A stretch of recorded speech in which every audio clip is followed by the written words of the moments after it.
So hello, how are you? I'm a physics teacher Snehal sir, and today we are going to see a new topic from the chapter electric charges and fields, and that is electric field due to a solid sphere. तो आज हम क्या करेंगे, ये जो solid sphere है, ये जो इलेक्ट्रिक फील्ड प्रोड्यूस करेगा वो हम क्या करेंगे, कैलकुलेट करेंगे.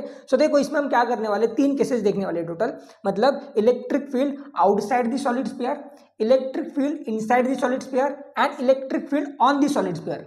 मतलब हम क्या करेंगे आज, तो electric field outside, inside and on the solid sphere calculate करेंगे. So ठीक है, let's start our class by recalling the previous lecture. So in our previous lectures we have studied about Gauss's law या फिर Gauss law. मतलब last कुछ lecture में हमने क्या किया था, गॉस लॉ की बात की थी. और गॉस लॉ आपको क्या बताता है, तो देखो the surface integral of electric field induction around any closed surface is equal to 1 upon epsilon 0 times charges enclosed within the surface. तो हमने क्या किया था, लास्ट लेक्चर में गॉस लॉ की डिटेल में स्टडी की थी. और हमने क्या किया था, तो गॉस लॉ का यूज करके electric field due to a long wire calculate की थी. मतलब एक लॉन्ग वायर जो इलेक्ट्रिक फील्ड प्रोड्यूस करेगी वो हमने क्या किया था, कैलकुलेट किया था. तो उसी तरह हम क्या करने वाले आज, तो ये जो सॉलिड स्फीयर है, ये जो इलेक्ट्रिक फील्ड प्रोड्यूस करेगा वो हम क्या करेंगे, कैलकुलेट करेंगे. तो ठीक है, लेट्स स्टार्ट आवर क्लास. तो सबसे पहले हम क्या करेंगे, देखो ये जो electric field at a point P calculate करेंगे. मतलब हम क्या करेंगे, ये जो solid sphere eight a point P पर, जो कि कैपिटल आर डिस्टेंस पर है सेंटर से, वहां पे जो इलेक्ट्रिक फील्ड प्रोड्यूस करेगा वो हम क्या करेंगे, कैलकुलेट करेंगे. और देखो हमें क्या करना होता है, तो अगर आपको गॉस लॉ का यूज करना होता है तो आपको क्या करना पड़ता है कि इमेजिनरी सरफेस कंसीडर करना होता है, जिसको हम क्या बोलते हैं, गॉसियन सरफेस बोलते हैं. और उसके कुछ रूल्स होते हैं. ये मैंने क्या किया था, लास्ट लेक्चर में बहुत अच्छे से एक्सप्लेन किया था कि उसके रूल्स क्या होने चाहिए. तो अगर आपने वो वीडियो नहीं देखा होगा तो एक बार देख लेना. तो हम क्या करेंगे, अगर हमें क्या करना है, पॉइंट पी पर इलेक्ट्रिक फील्ड कैलकुलेट करने हैं, तो हम इस P से एक गॉसियन सरफेस ड्रॉ करेंगे. मतलब देखो मैं किस तरह ड्रॉ करता हूं. तो देखो अगर आपको क्या करना है, electric field at a point P calculate करने हैं, that is outside the solid sphere. तो मैंने क्या किया यहाँ पे, तो इस पॉइंट P से ही क्या किया है, गॉसियन सरफेस ड्रॉ किया है. ठीक है, जिसकी जो रेडियस है वो क्या है, कैपिटल आर है.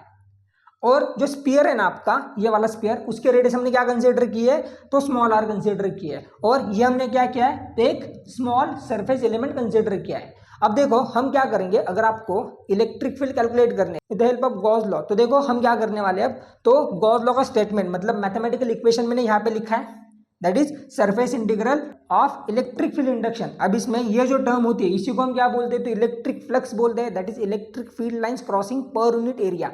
अब देखो ये मैंने एक्सप्लेन किया था जब मैं गॉस लॉ की बात कर रहा था, मतलब जो मैंने वीडियो अपलोड किया था गॉस लॉ के लिए, उसी में एक्सप्लेन किया था कि इलेक्ट्रिक फ्लक्स होती क्या है. अब देखो ये क्या होता है, तो डॉट प्रोडक्ट होता है इलेक्ट्रिक फील्ड और सरफेस एलिमेंट के बीच में. अब देखो आपको पता है कि डॉट प्रोडक्ट को हम किस तरह तोड़ते हैं, तो वो तोड़ते हैं कॉस थीटा से. तो आपके पास इक्वेशन क्या आएगा, देखो तो इंटीग्रेशन ओवर ई डीएस कॉस थीटा, क्योंकि हम डॉट प्रोडक्ट को कॉस थीटा से ही तोड़ते हैं. अब यहाँ पे जो थीटा होता है वो क्या होता है, तो ये जो ई एंड डीएस के बीच का एंगल होता है. तो हम क्या करेंगे अब, तो ई और डीएस के बीच का एंगल देख लेते हैं. अब देखो तो अगर हमें क्या करना है, ई और डीएस के बीच का एंगल देखना है, तो हम क्या करते हैं, देखो तो आपको पता है मैंने गॉस लॉ के वीडियो में एक्सप्लेन किया था कि जो एरिया होता है ना, एक वेक्टर क्वांटिटी होती है. मतलब एरिया डायरेक्शन पे डिपेंड करता है, और एरिया की डायरेक्शन किस तरह होती है, तो सरफेस को परपेंडिकुलर होती है. मतलब अगर आपका ये सरफेस है तो उसको ये सब परपेंडिकुलर क्या होती है, एरिया की डायरेक्शन होती है. अब हम क्या करते हैं, तो ये स्मॉल एलिमेंट जो हमने कंसिडर किया है सरफेस एलिमेंट, वो देखा जाए तो एक एरिया ही होता है. तो उसके लिए डायरेक्शन हम कैसे कैलकुलेट करेंगे, तो देखो जो डायरेक्शन होते हैं कैसे होते हैं, परपेंडिकुलर होते हैं. मतलब ये ऐसे परपेंडिकुलर क्या होगी, तो डीएस की डायरेक्शन होगी. मतलब क्या, तो परपेंडिकुलर टू दी सरफेस, ये किसकी डायरेक्शन होगी, तो स्मॉल एरिया एलिमेंट की, दैट इज ये होगी सरफेस एलिमेंट के लिए डायरेक्शन ऐसे परपेंडिकुलर टू दी सरफेस.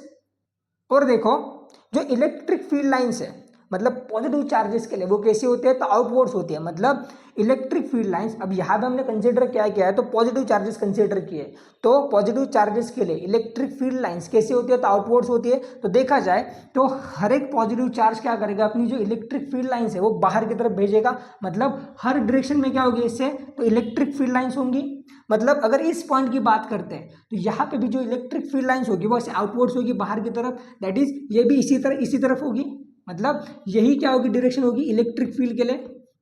अब देखो यहाँ पे भी क्या हो रहा है, तो जो एरिया एलिमेंट है that is small surface element आपने कंसिडर किया है, और जो इलेक्ट्रिक फील्ड है ये दोनों सेम ही डायरेक्शन में। देखो यहाँ पे इलेक्ट्रिक फील्ड भी ऐसे है और एरे एलिमेंट भी ऐसे है, मतलब दोनों के बीच का एंगल कितना है तो 0 डिग्री है।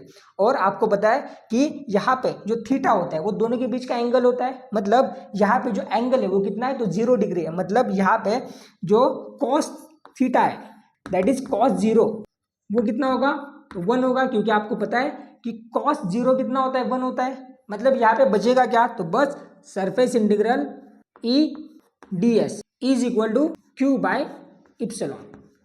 अब देखो यहाँ पे जो इलेक्ट्रिक फील्ड है वो कैसी होगी यूनिफॉर्म होगी, मतलब क्या तो इलेक्ट्रिक फील्ड कांस्टेंट होगी। देखा जाए ये जो आपका गॉसियन सरफेस है, मतलब जो इमेजिनरी सरफेस आपने चूज किया है इन चार्जेस को क्लोज करने के लिए, क्योंकि भाई आपकी कंडीशन होती है गॉस लॉ को यूज करने की, ये इक्वल डिस्टेंस पर है, मतलब उसके रेडियस क्या है तो आर ही है, कैपिटल आर ही है। तो देखा जाए तो ये गॉसियन सरफेस इक्वल डिस्टेंस पर है। और आपको पता है मैंने बहुत बार बोला है कि जो इलेक्ट्रिक फील्ड होती है वो बस डिस्टेंस पे डिपेंड करते हैं, क्योंकि जो इलेक्ट्रिक फील्ड होती है वो कितनी होती है E is equal to K Q by R square.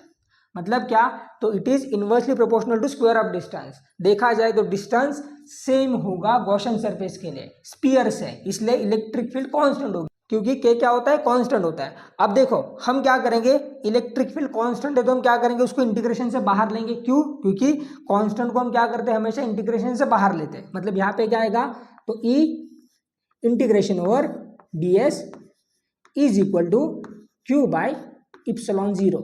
अब देखो यहाँ पे ये जो टर्म है that is surface integral ds, मतलब क्या क्या है आपने ये जो सरफेस है मतलब इस स्फीयर का सरफेस उसका एक आपने छोटा सा सेगमेंट मतलब छोटा सा स्मॉल एलिमेंट कंसीडर किया है।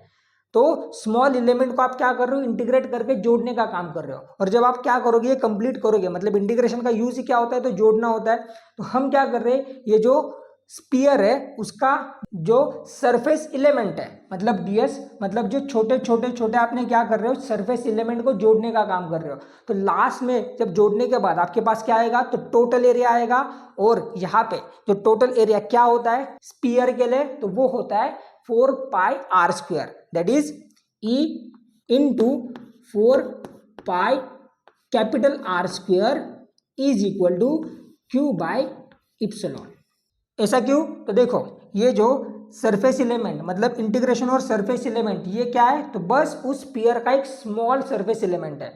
और अगर आप जोड़ोगे तो बाद में क्या आएगा आपके पास तो टोटल एरिया आएगा। और total area of the sphere क्या होता है तो 4 पाई आर स्क्वायर। अब देखो यहाँ पे कंफ्यूज मत होना, यहाँ पे क्या है तो total surface area of the sphere है, वॉल्यूम नहीं, वॉल्यूम अलग होता है स्फीयर के लिए, वो होता है 4/3 पाई आर क्यूब।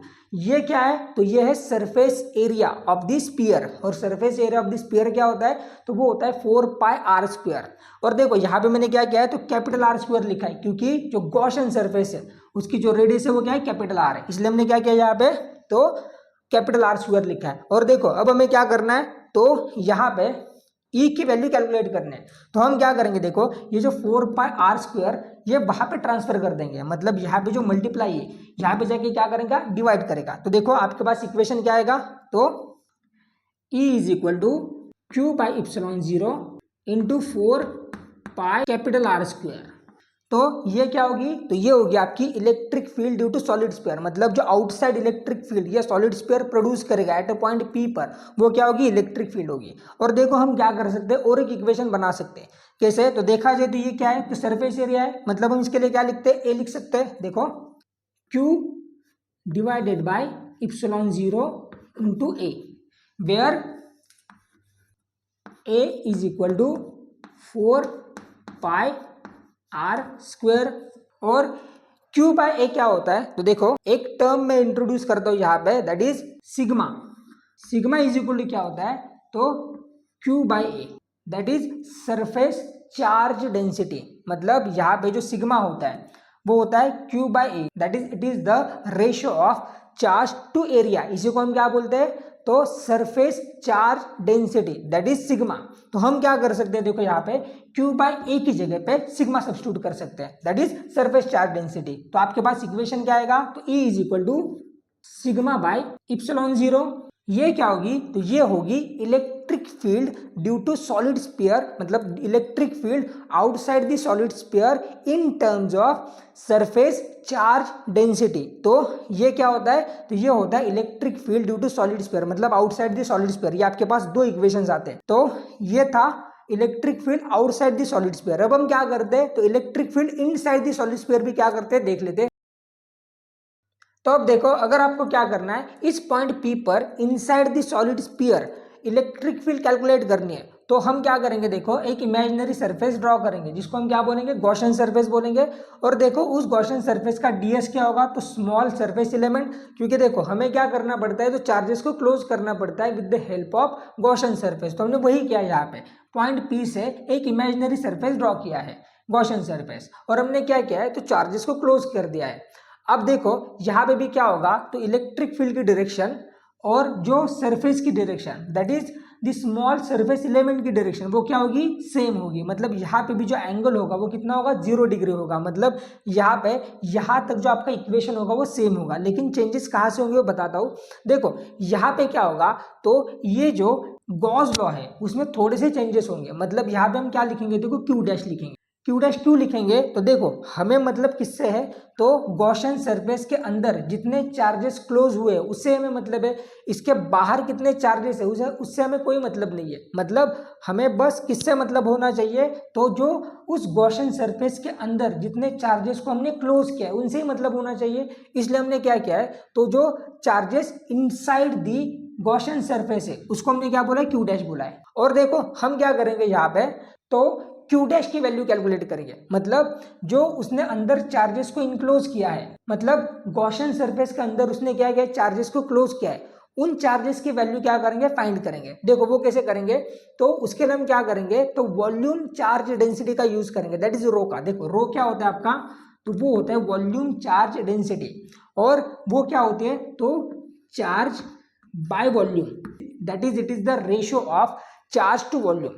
हम क्या करेंगे, इस इक्वेशन का यूज करके, मतलब इस फॉर्मूले का यूज करके हम क्या करेंगे, क्यू डैश कैलकुलेट करेंगे। तो देखो Q dash is equal to क्या होगा, फिर रो इंटू वी।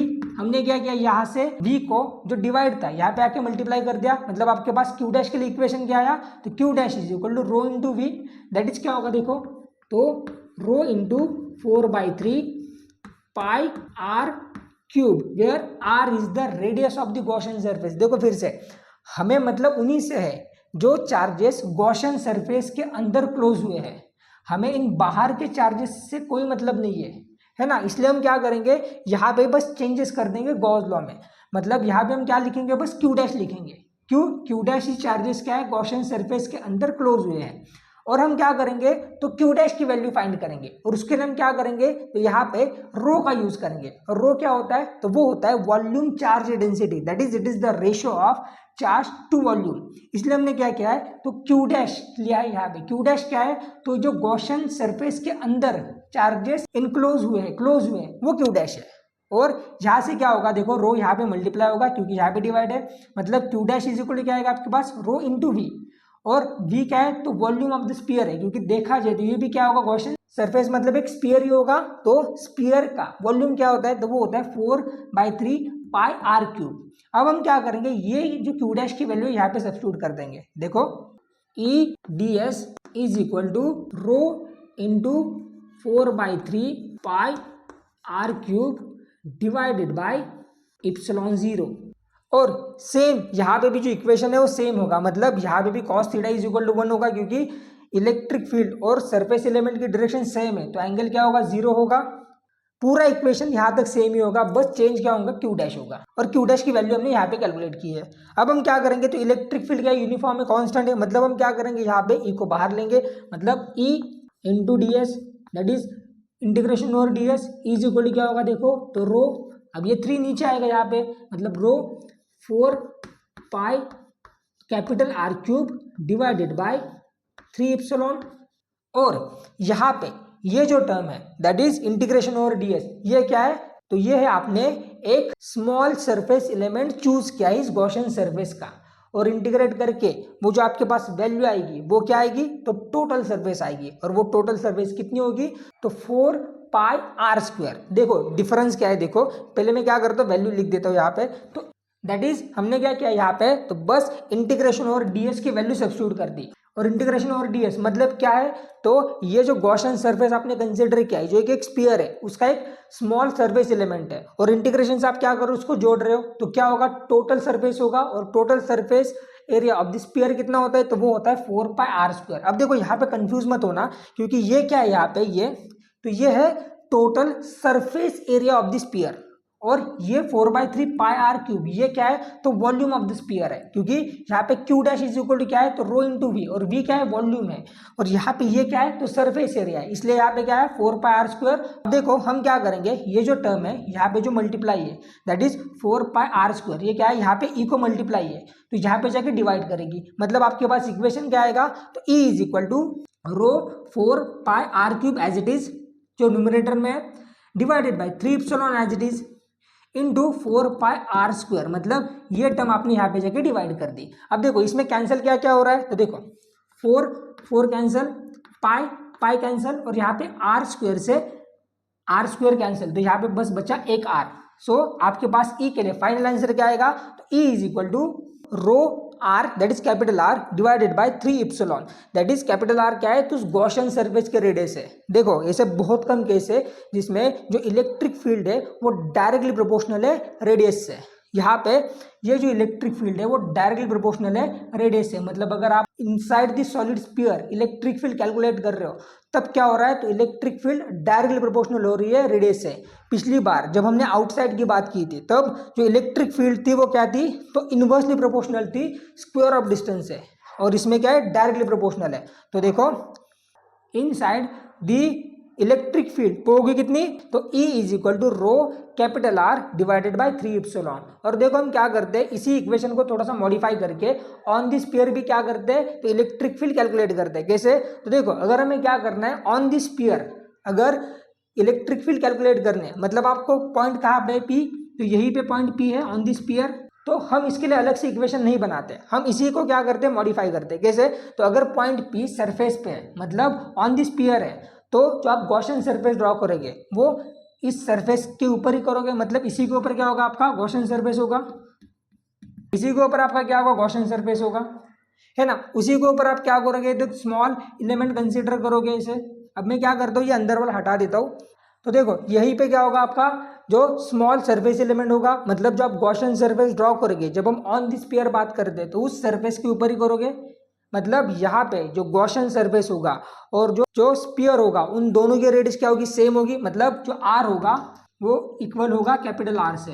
फिर r क्या है आपका, तो ये जो स्फीयर है उसके रेडियस है, और कैपिटल R क्या है, तो गॉसियन सरफेस जो स्फीयर के ऊपर ही है उसकी क्या होगी, रेडियस होगी, मतलब जो r होगा स्मॉल r वो एग्जैक्टली इक्वल किसके होगा, तो कैपिटल R के इक्वल। तो हम क्या करेंगे, देखो यहाँ पे बस इक्वेशन सेम ही रहेगा, बस जहाँ पे जो आपका कैपिटल R है उसको हम क्या कर देंगे, रिप्लेस कर देंगे स्मॉल r से, मतलब यहाँ पे हम क्या करेंगे, तो capital R is equal to small r substitute कर देंगे। देखो तो देखो यहाँ पे मैंने क्या किया, तो बस कैपिटल R को स्मॉल r से रिप्लेस किया, क्योंकि जब हम ऑन द स्फीयर की बात करते हैं तो जो आपका गॉसियन सरफेस होता है, मतलब जो आपका पॉइंट P होता है वो ऑन द स्फीयर होता है, तो हम क्या करते हैं, इस पॉइंट P से ही क्या करते हैं, गॉसियन सरफेस ड्रॉ करते हैं। तब क्या होगा, जो आपकी स्फीयर की रेडियस होगी दैट इज स्मॉल r, वो एग्जैक्टली इक्वल किसके होगी, तो कैपिटल R से, दैट इज गॉसियन सरफेस के रेडियस। इसलिए हम क्या करेंगे, तो बस यहाँ पे ये कैपिटल R को रिप्लेस कर देंगे स्मॉल r से, और दैट इज आपके पास इक्वेशन क्या आएगा, तो E is equal to rho R divided by 3ε। देखो आप ये करके भी देख सकते हो, अगर आपको डेरिवेशन चाहिए इसके लिए तो बहुत ईजी है, जहाँ पे आपने क्या किया, कैपिटल R लिखा है वहाँ पे बस आपको क्या करना होगा, स्मॉल r लिखना होगा। देखो आपका जो डेरिवेशन होगा वो सेम ही होगा ऑन द स्फीयर के लिए और इनसाइड द स्फीयर के लिए, डेरिवेशन सेम ही होगा, बस आप क्या करोगे, रिप्लेस करोगे कैपिटल R को स्मॉल r से। और देखो ये हम आउटसाइड द स्फीयर के लिए नहीं लिख सकते, मतलब यहाँ पे आप रिप्लेस नहीं कर सकते कैपिटल R को स्मॉल r से, क्योंकि देखो आउटसाइड मतलब वो बाहर होता है और एक कॉमन सेंस है, मतलब जैसे जैसे आप क्या करने वाले हो, इस स्फीयर से दूर जाओगे तो क्या होगी, इलेक्ट्रिक फील्ड डिक्रीज होगी ना। इसीलिए क्या होता है, तो बहुत एग्जाम में ये पूछा जाता है और स्टूडेंट कंफ्यूज हो जाते हैं, क्योंकि देखो स्टूडेंट को एक ही चीज पता है कि जो इलेक्ट्रिक फील्ड होती है ना वो इनवर्सली प्रोपोर्शनल होती है r² से। तो क्या करते हैं बहुत सारे लोग, ये दोनों को स्किप ही कर देते हैं, मतलब एमसीक्यू में 2 ऑप्शंस होते हैं ना, इनको स्किप कर देते हैं। तो अभी याद रखो, तो ये था आपके लिए electric field due to solid sphere. So this is it for today. अगर आपको वीडियोस अच्छे लग रहे हैं तो प्लीज लाइक कर देना एंड इस चैनल को सब्सक्राइब कर देना and thank you so much for your time.